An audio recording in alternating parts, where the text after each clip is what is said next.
My message to policymakers is get serious about bringing the Test Ban Treaty into force. This is something that everybody acknowledges as critical to the ultimate achievement of a world without nuclear weapons. It's also critical to ensuring that we don't, before we get there, have new players adding to the problem by acquiring weapons themselves. Test Ban Treaty is just absolutely central to the achievement of those objectives. It's not the only game in town, but it's sure as hell one of the most important games, and I think policymakers should very, very seriously recognise that responsibility and act upon it. You say that US ratification of the treaty is a critically needed circuit breaker. Why? Well, it will be a circuit breaker if the US does ratify it, because so many countries have said they're waiting on that signal that the biggest and most powerful beast in the nuclear world is willing to do just this and to move beyond a voluntary moratorium. It's hugely important if the US does do it, but it shouldn't be the only game in town. And I've recently been in China trying to encourage the Chinese political and governmental leadership to move ahead anyway and demonstrate some real global leadership on this issue, not to wait, but to do it. Because it's that kind of signal which I think really will be terribly important for a lot of those other countries that are dragging their feet. Nobody really seems to disagree with the importance of having this treaty into effect, but everybody seems to have excuses for not actually moving and actually doing the ratification sooner rather than later. We've got to try and break that mindset. And the report you're holding there is called Eliminating Nuclear Threats. How does the CTBT work to achieve that?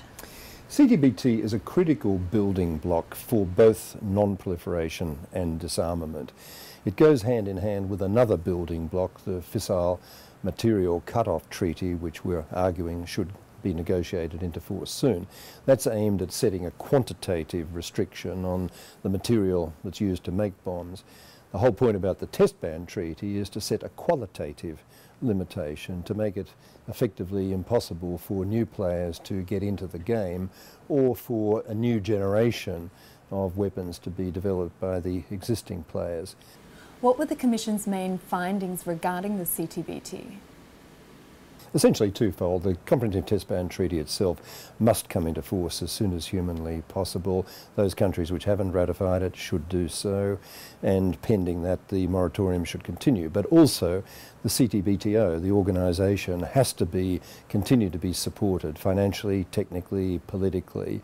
And that means not only the budgetary support, but cooperating in the establishment of further monitoring stations, being willing to host inspections, and generally to contribute to making this a practical, effective operating reality. India, Pakistan and Israel are not members of the Nuclear Non-Proliferation Treaty and are not likely to be joining anytime soon. Your report acknowledges this and instead urges them to join other non-proliferation treaties and disarmament agreements. Why is that, and what would be their incentive to do so? It's very important that the three big beasts, the three big elephants outside the NPT treaty, at least sign up to, even if they won't join the treaty itself, or even if others won't allow them to join the treaty as weapon states.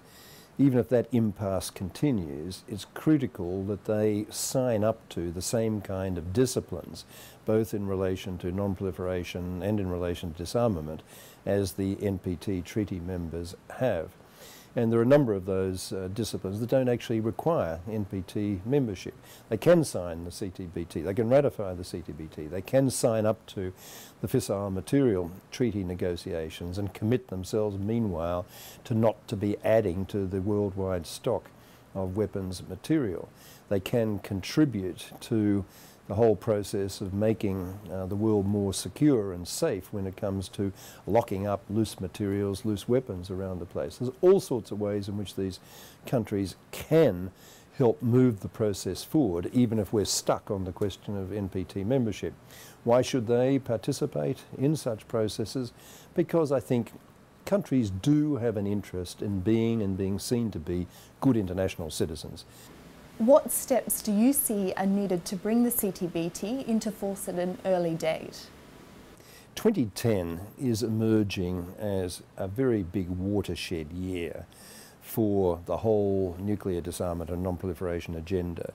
We had hopes with the election of President Obama putting this centre front for the first time in many years, that there'd be a major movement forward. But there are a whole number of ways in which that could run into the sand this year. The NPT, Non-Proliferation Treaty Review Conference, might not be the success we all hope it will be. The Fissile Material Treaty that we want to be negotiated in Geneva might continue to be locked in procedural disputes. We might not get forward movement on Iran, North Korea. But at least one thing we hopefully can get some significant further movement on this year to keep this momentum going would be further ratifications of the Test Ban Treaty, not just from those 9 countries who are critical to it coming into force, but also some of the remaining 50 countries worldwide that still have yet to ratify the treaty. And if they act to do so, that will be an important way of giving a message that this is central, this really matters. And without moving down this path, the world is going to go on being a very, very dangerous place. Professor Evans, thank you very much.